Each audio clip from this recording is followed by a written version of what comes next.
Hello students, welcome to second lecture of chapter general. Last class में हम लोगों ने सीखा था ट्रेड डिस्काउंट और कैश डिस्काउंट का अकाउंटिंग ट्रीटमेंट। आज मैं आप लोगों को करवाने वाला हूं कुछ और चीजों के अकाउंटिंग ट्रीटमेंट। तो क्या है ये चीजें, क्या क्या इफेक्ट देती हैं हमारे अकाउंटिंग ट्रीटमेंट पे, किस तरीके से हम इनकी फॉर्मेशन करते हैं, आइए समझते हैं। तो चलिए स्टार्ट करते हैं आज की क्लास। देखो बच्चों, आज जो नेक्स्ट हमारा टॉपिक है वो है रिबेट। तो आप ऊपर लिखिएगा कॉपी में रिबेट। ये रिबेट क्या होता है, रिबेट का मतलब क्या है? सबसे पहले तो हमें ये ही देखना है कि सर रिबेट का मतलब होता है reduction in the value of goods sold. जितने की चीजें हमने बेची हैं उसकी वैल्यू के अंदर रिडक्शन। अच्छा सर, इसका मतलब तो ये ट्रेड डिस्काउंट है। नहीं नहीं बच्चों, ये ट्रेड डिस्काउंट नहीं है। अच्छा सर, फिर कैश डिस्काउंट होगा? नहीं बच्चों, ये कैश डिस्काउंट भी नहीं है। तो सर फिर ट्रेड डिस्काउंट, कैश डिस्काउंट ये ना होते हुए भी रिबेट और किस तरीके से हमारी सेल्स को इफेक्ट कर सकता है? एक तीसरी चीज भी होती है बच्चों, उसको हम कहते हैं क्या? रिबेट। अब ये किस तरीके से काम करती है ये हम समझते हैं। मान लीजिए आप लोगों के पास में, आप कुछ चावल लेने जाते हैं, ठीक है? आप एक दुकानदार के पास में जाते हैं कि अंकल हमें चावल दे दो, और वहां आपको आपके मनचाहे चावल नहीं मिलते। तो मनचाहे चावल ना मिलने पे क्या आप हमेशा ही उस दुकान से वापस आ जाते हैं? नहीं भाई। देखो होता क्या है, कभी कभी इस तरीके से होता है, चावल की हाइट ये है सर, इतना लंबा चावल, हाँ मान लो। अब आप इतनी हाइट वाला चावल लेने गए, आपको वो चावल नहीं मिला, दुकानदार ने इतनी हाइट वाला चावल दिया, तो आप इस पे भी सेटिस्फाई थे कि चलो ये वाला ले लेंगे हम। लेकिन ये वाला चावल इस वाले चावल से पुअर क्वालिटी का है, पुअर क्वालिटी, ठीक है? और पुअर क्वालिटी के चलते ही वो इसको कुछ कम दामों में बेचेगा, और जब वो उसको कम दामों में बेचेगा तो हम इसको रिबेट बोल सकते हैं। यानी कि सर ट्रेड डिस्काउंट क्या होता है? ट्रेड डिस्काउंट होता है हमने सेल्स प्रमोशन के लिए किसी को कोई डिस्काउंट दे दिया चाहता ही, ताकि ज्यादा लोग हमारी चीजें खरीदें, ज्यादा क्वांटिटी खरीदें। कैश डिस्काउंट क्या होता है? पेमेंट जल्दी रिसीव करने के लिए हमने कुछ कैश डिस्काउंट दे दिया ताकि पेमेंट जल्दी रिसीव हो जाए। सिमिलरली हमारे पास अगर इन दोनों रीजंस के अलावा कोई और रीजन है तो that is known as rebate. यानी कि ट्रेड डिस्काउंट नहीं है, ये कैश डिस्काउंट नहीं है, फिर भी सेल की वैल्यू को कम कर रहा है, तो क्या है? रिबेट है। तो बच्चों लिखिएगा मेरे साथ में, rebate means, rebate means reduction in, पहले आप लोग मेरे साथ में ये लिखिए, उसके बाद में हम अकाउंटिंग ट्रीटमेंट समझेंगे इसका। In the value of goods sold,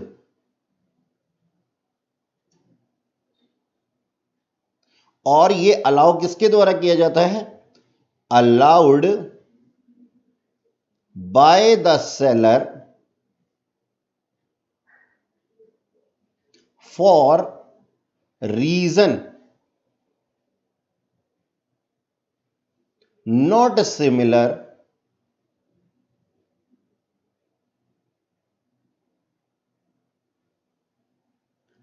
to reasons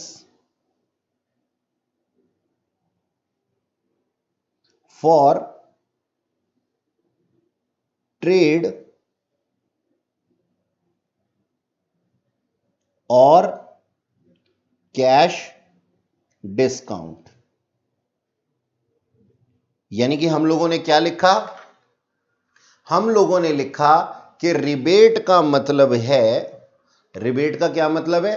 rebate का मतलब है reduction in the value of goods हमने वैल्यू ऑफ गुड्स के अंदर से इसको कम कर दिया जो हमने सेल की थी, और ये अलाउ किया जाता है सेलर के द्वारा। किस रीजन से? जो कि रीजन सिमिलर नहीं है किसके? ट्रेड डिस्काउंट या कैश डिस्काउंट के। यानी कि अगर ट्रेड डिस्काउंट और कैश डिस्काउंट के बावजूद भी अगर कोई रीजन होता है तो उसको हम क्या कहते हैं? उसको हम कहते हैं रिबेट। ठीक है, चलिए अब हम एक एग्जांपल लिखते हैं। Example, mister x sold poor quality of rice to Mr. Y at a rebate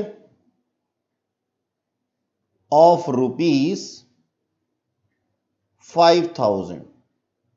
5,000 रुपए के रिबेट पे हम क्या कर रहे थे? ये पुअर क्वालिटी का चावल उनको बेच रहे थे।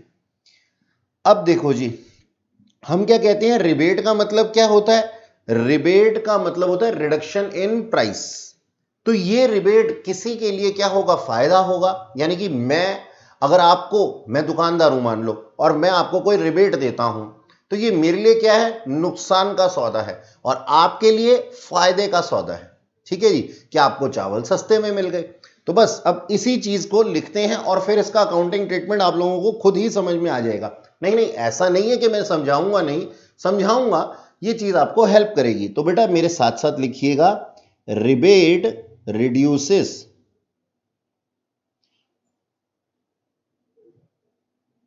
the value of sales, therefore loss from seller's point of view।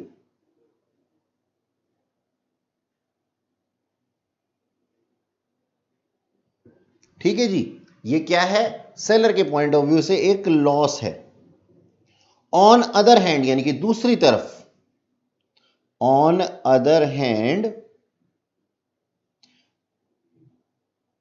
reduces the cost of product purchased by buyer। ठीक है जी, therefore benefit oblique profit, benefit है या प्रॉफिट है? From buyers point of view.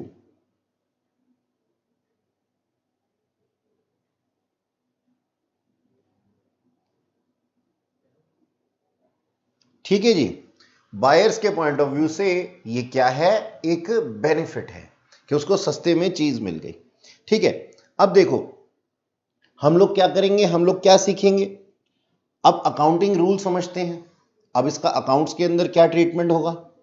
As per rules of nominal account,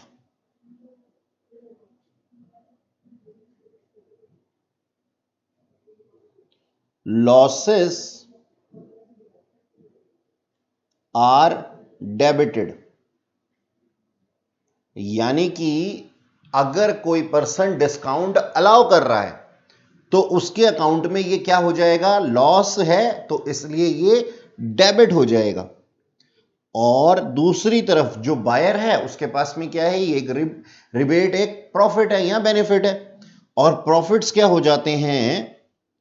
nominal accounts के accordingly credited.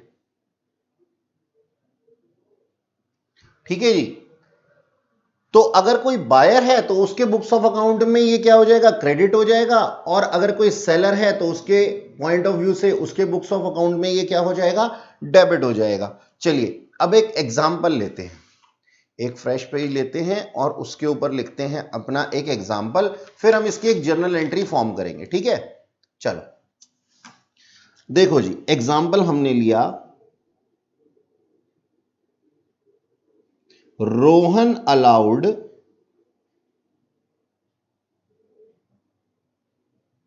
Rebate of rupees 3000 on sale of goods to Mohan.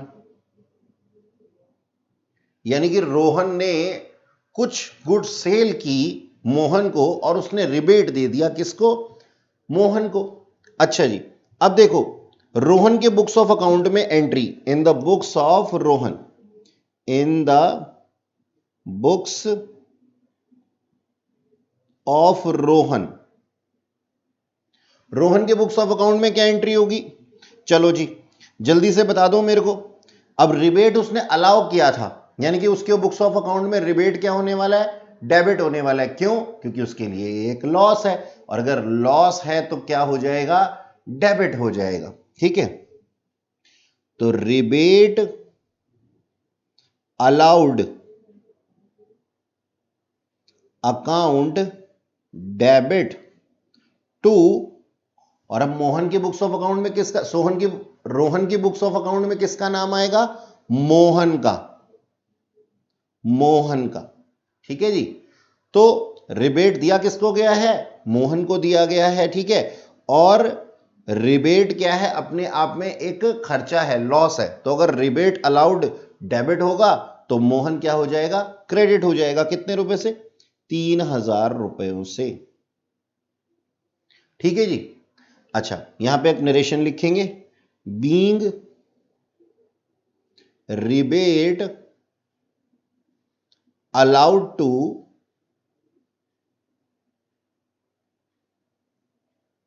Mohan.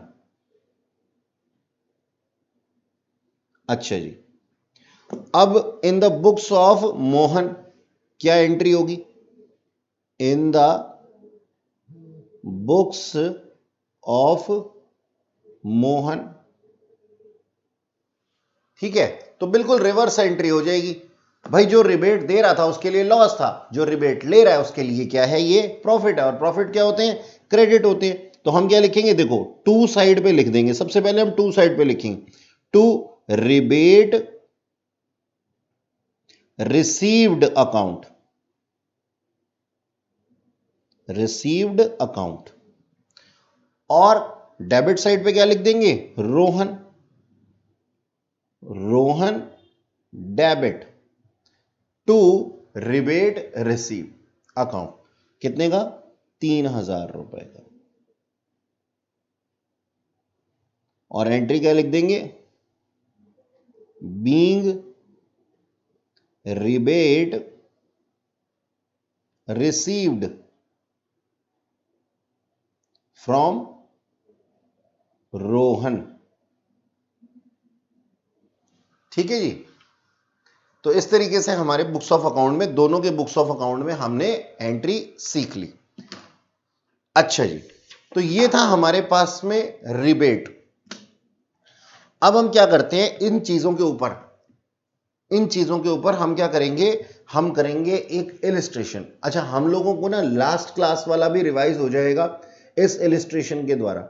यानी कि ये illustration जो है ना, ये ट्रेड डिस्काउंट और कैश डिस्काउंट पे बेस्ड है। ठीक है, तो आप लोग निकाल लीजिए अपनी बुक टीएस ग्रेवाल का पेज नंबर 8.21, 8.21 निकालेंगे हम। ठीक, ये रहा 8.21, और इसकी इलिस्ट्रेशन नंबर 4 दी हुई है। देखो ये आप लोगों के सामने क्वेश्चन दिया हुआ है। थोड़ा सा इसको जूम कर देता हूं ताकि आप लोगों को क्लियरली ये नजर आए। ठीक है, हाँ जी, आपको सिर्फ ये क्वेश्चन पढ़ना है, ये क्वेश्चन, ये आंसर नहीं देखना आप लोगों को। ठीक है, अपनी बुक्स में भी नहीं देखना। ठीक है, देखो क्या लिखा हुआ है। लिखा है कि बीना वॉच कंपनी दिल्ली की जो है purchase 25 pieces of time star brand wrist watch from Pioneer watches. यानी कि हमने टाइम स्टार का कुछ नहीं करना, ये तो नरेशन के अंदर लिखा जाएगा। खरीदा किससे गया है? पायनियर वॉचेस से। और किसने खरीदा है? बीना वॉच कंपनी ने, ठीक है जी, और ये भी दिल्ली की है। इसका लिस्ट प्राइस जो था वो था 2000 पर पीस, 2000 पर पीस उसका लिस्ट प्राइस था, यानी कि जो टैग प्राइस था उसका वो 2000 पर पीस था, और उसने खरीदा है इसको 2000 से 10% कम पे, लेस 10% ट्रेड डिस्काउंट। यानी कि जब वो खरीदने गए तो भाई आप एक बात बताइए, आप लोग जाते हैं कोई रिस्ट वॉच खरीदते हैं, कितने की, एक खरीद लेते हैं, दो खरीद लेते हैं, यहां पे पूरे 25 वॉचेस खरीदे गए हैं, तो इसके ऊपर उनको डिस्काउंट दिया गया, ट्रेड डिस्काउंट का, कितने का, 10% का। यानी कि अगर आप एक आधा खरीदते तो आपको पूरे पूरे लिस्ट प्राइस पे मिलता, लेकिन आप 25 पीस खरीद रहे हैं तो आपको 10% कम कर दिया जाएगा सेल का। ठीक है, आगे पढ़ते हैं। अब इसके बाद क्या बोला गया, कहते हैं and cash discount of 2% on the payment with in 15 days. ठीक है, तो अब बीना वॉच कंपनी ने पायनियर वॉचेस कंपनी को क्या बोला कि मैं आपको 15 दिनों के अंदर पेमेंट कर दूंगी यदि आप मेरे को 2% डिस्काउंट और दे दें। तो ये डिस्काउंट क्या है, कैश रिसीव करने के लिए है। ठीक है जी, तो इस चीज पे पायनियर वॉचेस ने एग्री कर लिया। तो कितने, 15 दिनों के अंदर अंदर अगर आप पेमेंट कर देते हैं तो आपको 2% डिस्काउंट और मिल जाएगा। ठीक है, from the date of transaction pass the necessary journal entries. ठीक है, चलिए अब हम क्या करते हैं, दोनों पार्टीज के बुक्स ऑफ अकाउंट में हम इन जर्नल एंट्रीज को की फॉर्मेशन करने वाले हैं। ठीक है, चलो बच्चों,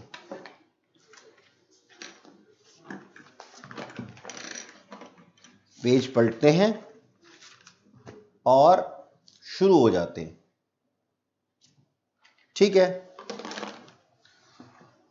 अच्छा जी, जरा कैलकुलेशन करनी जरूरी है थोड़ी इस क्वेश्चन के ऊपर। देखो जी, हम लोग क्योंकि अभी नया नया सीखा है, हम लोगों ने गलती ना हो इसके लिए हम करते हैं क्या, लिखते हैं सबसे ऊपर तो पहले पेज नंबर 8.21 और इलिस्ट्रेशन नंबर है सर ये 4th। एक्चुअल परचेज प्राइस कितना था, एक्चुअल प्राइस कितना था बच्चों,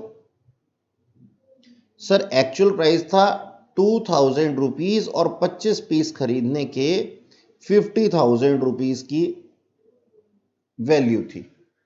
ठीक है ना, अब ट्रेड डिस्काउंट दिया गया, इसको हम लेस कर देंगे क्योंकि ये हमारी सेल वैल्यू को रिड्यूस कर देता है, लेस ट्रेड डिस्काउंट।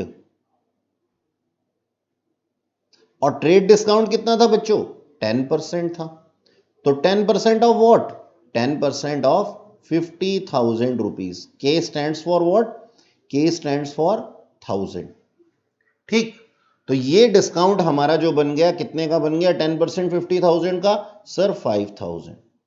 हमने इसको डिडक्ट कर दिया, तो ये हमारे पास में क्या आ गई, सेल वैल्यू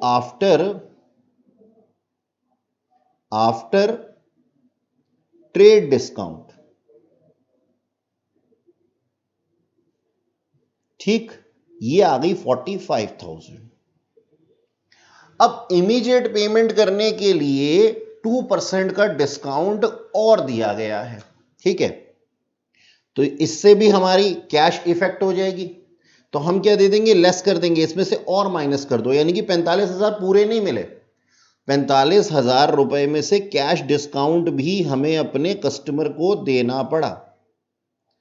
कैश डिस्काउंट कितने का था, 2% था, और कितने रुपए की सेल पे, अब सेल देखो रिड्यूस हो गई ना, 45,000 किसी ने हमारे को देना था, लेकिन हमने इमीडिएट अमाउंट रिसीव करने के लिए उसको 2% के डिस्काउंट और दे दिए, तो इसका मतलब हमारे पैसे कुछ और कम हो गए, 900 रुपीज और कम हो गए। तो यानी कि 44,100 का हमारे को कैश रिसीव हुआ, cash received after cash discount.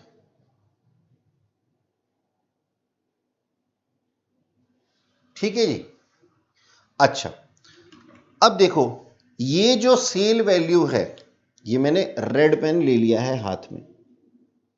ये जो सेल वैल्यू है ना, ये हमारी नंबर 1 एंट्री को जन्म देगी। यानी कि जब हम सेल करेंगे तो कितने की करेंगे, 45,000 की करेंगे। और जब हम कैश रिसीव करेंगे तो नंबर 2 एंट्री के अंदर हम कैश रिसीव करेंगे तो कितने से इफेक्ट करेंगे हम उसको, जर्नल एंट्री को, 44,100 रुपीज से, 44,100 रुपीज से। ठीक, अब हम क्या करते हैं, अब हम दोनों के बुक्स ऑफ अकाउंट में हमारा वर्किंग नोट था जो कि तैयार हो गया आपकी कॉन्सेप्ट बिल्डिंग के लिए। तो कॉन्सेप्ट क्लैरिटी आप लोगों को हो गई होगी। अब जनरल एंट्री लिखते हैं, इन द बुक्स ऑफ बीना। बीना कौन थे जी, इसके सेलर थे? नहीं, ये थे परचेजर। ठीक है, in the books of Bina watch company, Delhi. ठीक है, अब बीना ने परचेज किया है तो हमारे पास में, अच्छा बीना इन चीजों का क्या करने वाली है, बीना इसको देखो लिखा ही हुआ ना, बीना वॉच कंपनी, यानी कि बीना ने वॉचेस परचेज की हैं रीसेल करने के लिए। इसका मतलब बीना का यही बिजनेस है। तो ये बीना के लिए क्या है, ये बीना के लिए गुड्स है रीसेल करने के लिए, है ना, एसेट थोड़ी है उसके। तो अब क्या हो जाएगा, परचेज अकाउंट डेबिट हो जाएगा। परचेज अकाउंट डेबिट क्यों होगा, एसेट क्यों नहीं होगा डेबिट? इस वजह से क्योंकि बच्चों ये इसी के अंदर सेल परचेज करते हैं, यही उसके बुक्स ऑफ अकाउंट में लिखा जाएगा। तो हमारा एक एक्सपेंस हुआ ना, एक्सपेंस में एक्सपेंस हुआ तो हमारे लोगों की एंट्री क्या होगी, purchase account debit, purchase account debit to, अब हमने क्या किया था, वहां से कुछ अमाउंट परचेज किया था। कहां से किया था, ये इनका नाम लिखा हुआ है पायनियर वॉच कंपनी से, और ये क्रेडिट सेल हुई थी। ठीक है, तो टू बीना की बुक्स में किसका, पायनियर कंपनी का नाम आ जाएगा, और पायनियर बुक्स ऑफ अकाउंट में किसका, पायनियर की बुक्स ऑफ अकाउंट में किसका नाम आएगा, बीना का नाम आएगा। तो हम लिख देते हैं पायनियर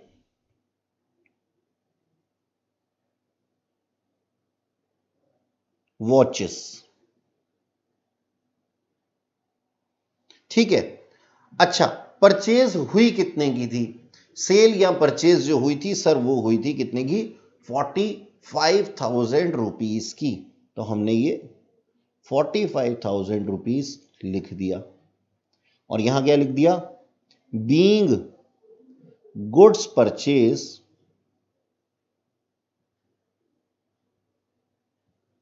फ्रॉम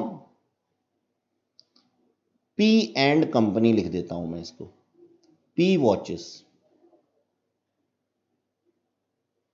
ठीक, हाँ जी सर, ये हमारी पहली एंट्री हो गई।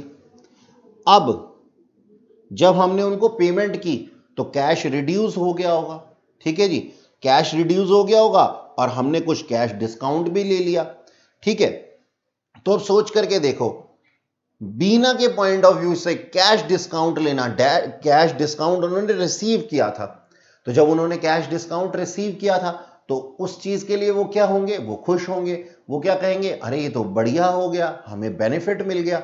नॉमिनल अकाउंट के रूल क्या कहते हैं, बेनिफिट या प्रॉफिट्स जो होते हैं वो क्या हो जाते हैं बच्चों, वो क्रेडिट हो जाते हैं। ठीक है, तो हमारी एंट्री क्या बन जाएगी, अब ये जो पैसे की पेमेंट होती है ना, जब हम किसी को पेमेंट करते हैं तो हम क्या करते हैं, जिसको हम देते हैं, ठीक है जी, तो उसको हम डेबिट कर देते हैं, डेबिट द रिसीवर के नाम से।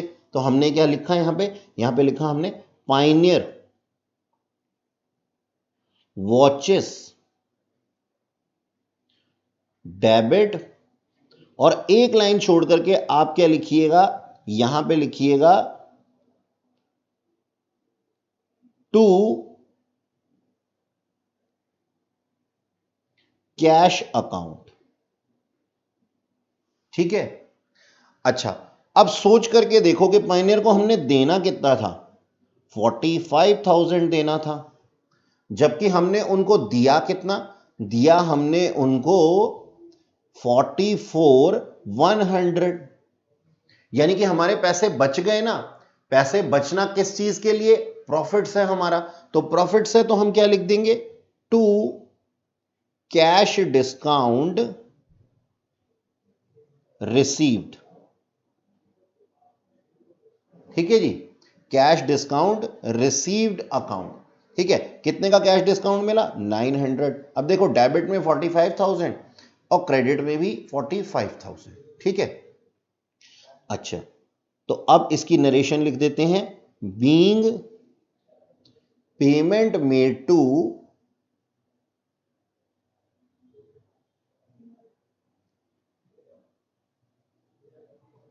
P watches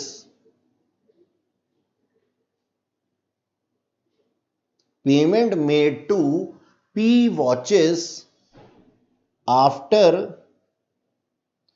cash discount of rupees 900 that was 10%। ठीक, यह हमारी सेकेंड एंट्री थी। अच्छा जी, अब हम सेम यही एंट्री किसकी बुक्स ऑफ अकाउंट में करेंगे? पाइनियर कंपनी की बुक्स ऑफ अकाउंट में करेंगे। ठीक है, चलो जी लिखते हैं। पी वॉचेस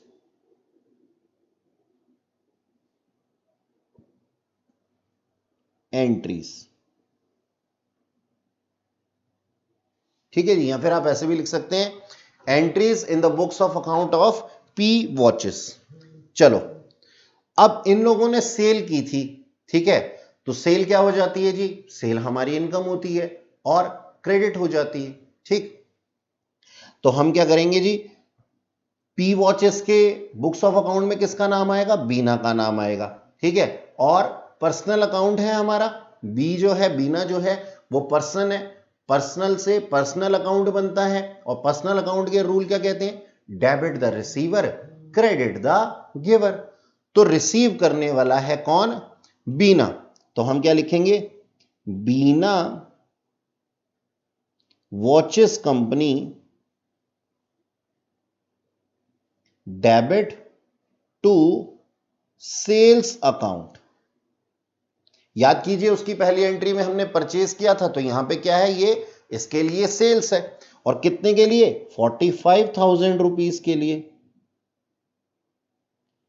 और जनरल एंट्री लिख दी हमने, बीइंग गुड्स सोल्ड टू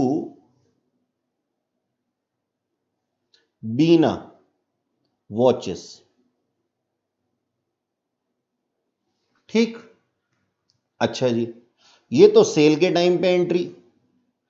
और जब हमने पेमेंट रिसीव की यानी कि कैश रिसीव किया, तो अब कैश रिसीव किया तो कैश क्या हो जाएगा? बढ़ जाएगा। ठीक है जी, और कैश क्या है? एसेट है। एसेट जब बढ़ जाता है तो क्या हो जाता है? डेबिट। तो हम क्या लिख सकते हैं? Cash account debit. Cash account debit. और हम क्या करेंगे? एक लाइन छोड़ करके लिखेंगे टू बीना वॉचेस। अब कैश कितना रिसीव हुआ था? 44,100, जबकि मिलने कितने चाहिए थे? 45,000 रुपीज। इसका मतलब हमने कुछ डिस्काउंट उनको अलाउ किया था, वो इस कॉलम के अंदर भरा जाएगा। देखो, डेबिट और क्रेडिट दोनों बराबर होने चाहिए ना, लेकिन यहां पे 45 है और यहां पे 900 का डिफरेंस है, तो ये 900 जो है इसको हम क्या लिखेंगे? Cash discount allowed account debit. ठीक है जी, हमने कैश डिस्काउंट अलाउ किया था। और वैसे भी नॉमिनल अकाउंट के रूल क्या कहते हैं? Debit all losses and expenses and credit all income and gains. और कैश डिस्काउंट देना हमारा एक तरीके का क्या था? लॉस था। लॉस क्या हो जाएगा? डेबिट हो जाएगा। ठीक है, या हम लिख देंगे being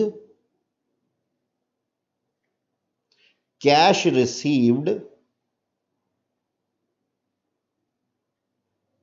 from Bina watches after giving cash discount of rupees 900। 900 रुपए से। ठीक है, ये हमारी पूरी नरेशन। ठीक है, ये दोनों हमारी जर्नल एंट्रीज हैं पी वॉचेस की बुक्स ऑफ अकाउंट में। ठीक है, ओके, आई होप आप लोगों को ये क्लियरली समझ में आ गया होगा। चलिए जी, अब आप लोगों को कुछ आगे और समझाता हूं। अगली जो टर्म है हमारी वो है बेटा बैड डेट्स। बैड डेट्स यानी कि इसका मतलब क्या है, हम लोगों ने सीखा था ना, हम लोगों ने जब टर्मिनोलॉजी पढ़ी थी तो क्या पढ़ा था, ऐसे पैसे जो कि डूब जाते हैं, हमें नहीं मिल पाते, इररिवोकेबल होते हैं या रिवर्सेबल होते हैं। ठीक है जी, जो कि रिकवर नहीं किए जा सकते वापस, that is known as bad debts. भाई मैंने आपको कुछ गुड्स बेची और गुड्स बेचने के बाद आपने उस चीज के लिए पैसे नहीं दिए और ये पैसे वापस आएंगे भी नहीं, तो हम इसको क्या बोलेंगे बच्चों, इसको हम बोलेंगे बैड डेट्स। चलो, अब ये तो थी टर्म्स की बात, तो आप लिखिएगा सबसे पहले क्या, बैड डेट्स। इसकी स्पेलिंग होती है BAD बैड, और डेब्ट्स की स्पेलिंग होती है DEBTS। ठीक है, बैड डेट्स। अब ये बैड डेट्स जो होते हैं, ये बैड डेट्स किस तरीके से इसको हम लिख सकते हैं, तो आप इसको लिखिएगा amount of credit sale, amount of credit cell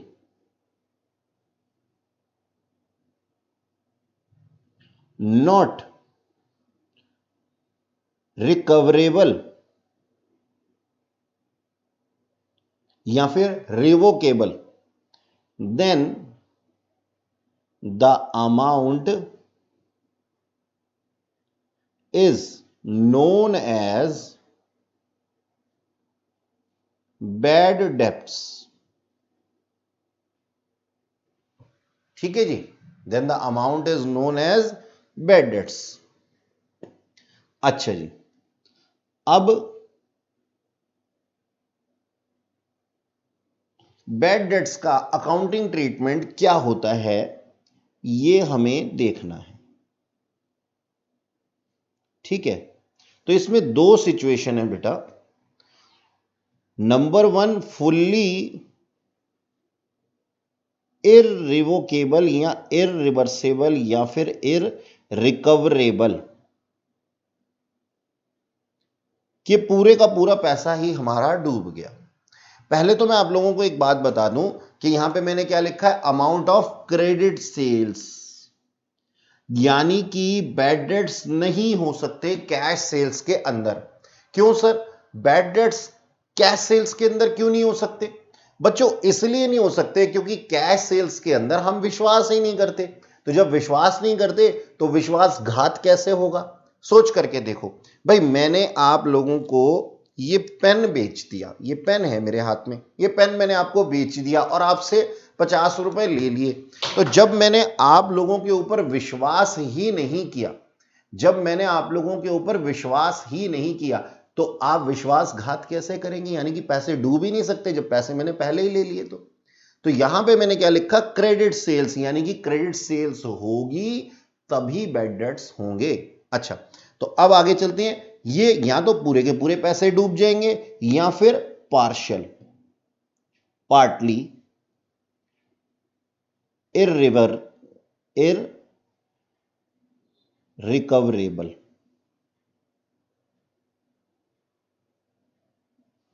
यानी कि पार्टली पैसे नहीं मिले। अब इन चीजों का क्या अकाउंटिंग ट्रीटमेंट होता है, ये हम लोगों ने सीखना है कि इन दोनों का अकाउंटिंग ट्रीटमेंट क्या होता है, किस तरीके से काम होता है। एग्जाम्पल लेता हूं बेटा, ज्यादा समझ में आएगा आप लोगों को एग्जाम्पल से। ठीक, अच्छा जी, देखो बेटा, मान लो एक एग्जाम्पल हम लोग लेते हैं। ये किसका एग्जाम्पल है? फुल्ली इररिकवरेबल, यानी कि पूरा का पूरा पैसा ही हमारा डूब गया, कुछ भी रिकवर नहीं हो पाया। तो उस केस में क्या होगा, चलो देखते हैं। देखो जी, मैंने एक एग्जांपल लेता हूं, sold goods to Sohan for rupees 50,000। हमने ना सेल किया 50,000 रुपीज का, एंड आफ्टर सम टाइम जब हमें पेमेंट मिलने वाली थी ना, Sohan become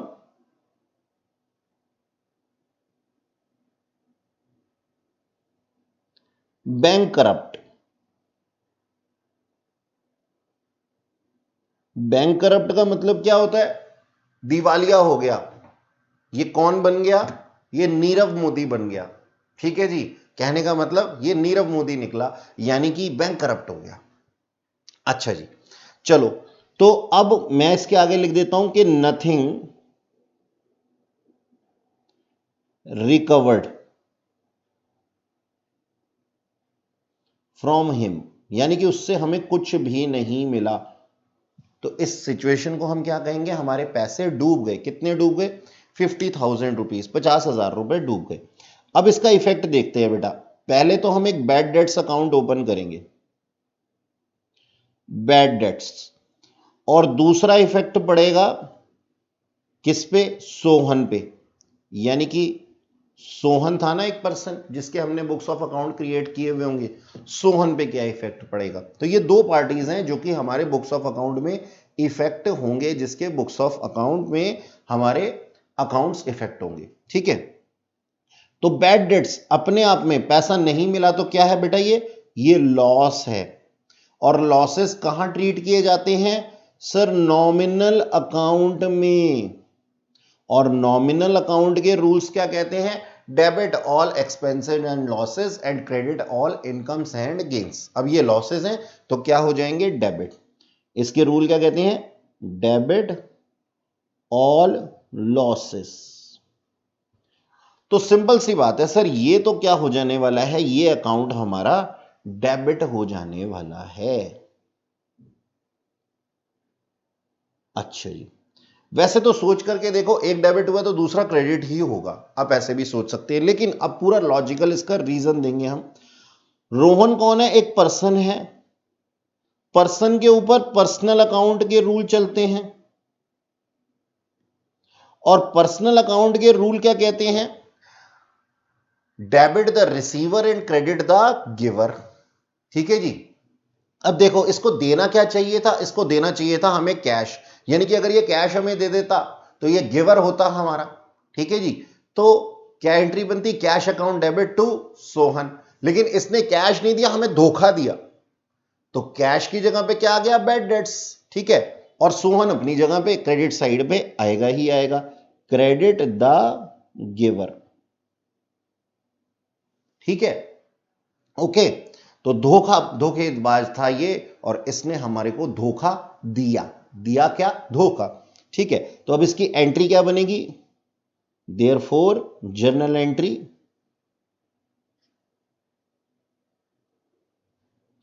bad debts account debit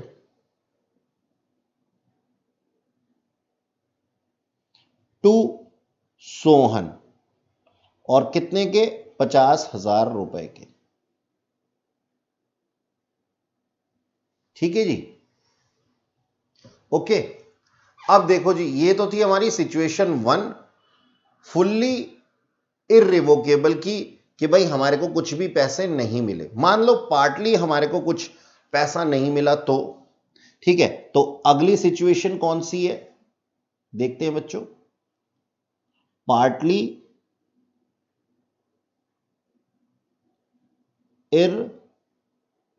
irrevocable या फिर रिकवरेबल।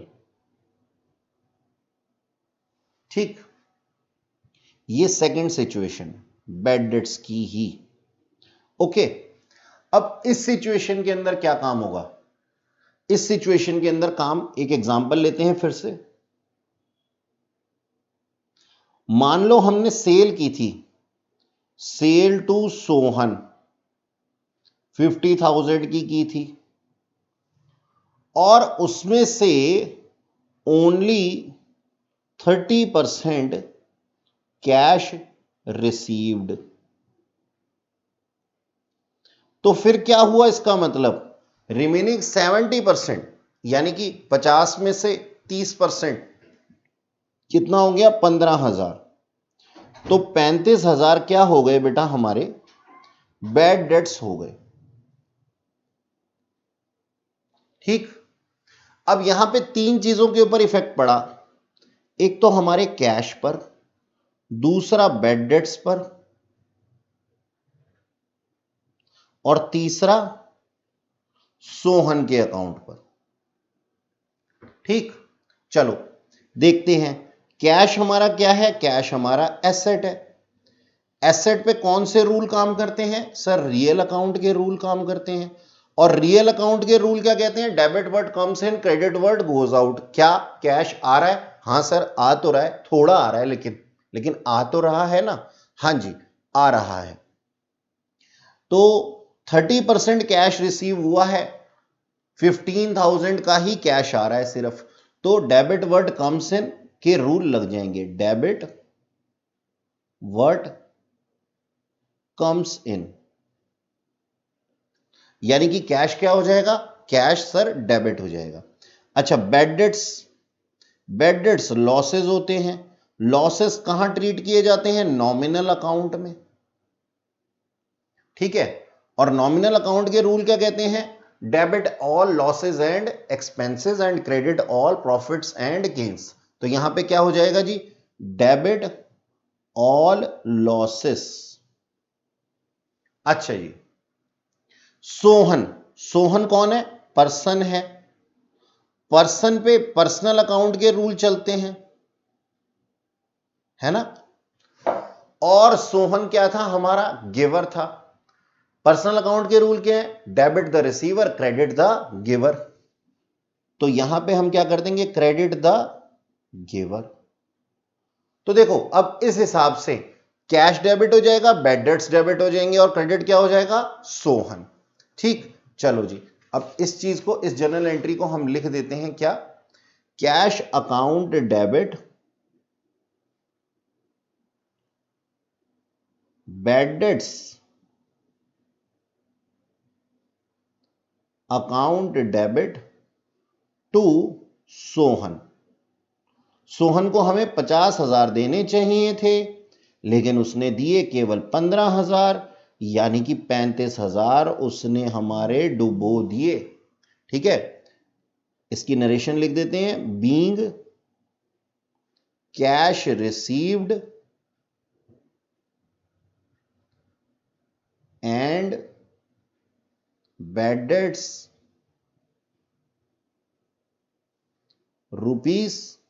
₹35,000, कैश रिसीव कितना, 15,000। ठीक है, bad debts 35,000 on the sales, on the credit sales to Sohan for rupees, कितने की थी सर, 50,000 रुपीज की थी। ठीक है, तो कोई अकाउंटेंट बाबू होंगे तो इस एंट्री से समझ जाएंगे, कोई जनरल पर्सन होगा तो इससे पूछ लेगा, इस तरीके से समझ लेगा। ठीक है, तो बच्चों आज की क्लास में इतना ही। नेक्स्ट क्लास के अंदर मैं आप लोगों के लिए और बहुत सी जर्नल एंट्रीज लेकर के आने वाला हूं। तब तक आप इन सबको रिवाइज कीजिए, क्योंकि अगर आप जर्नल एंट्री अच्छे से करेंगे तो हमेशा आपकी अकाउंटिंग के अंदर विन विन सिचुएशन ही होगी। तो बच्चों मिलते हैं नेक्स्ट क्लास में, टिल देन बाय बाय।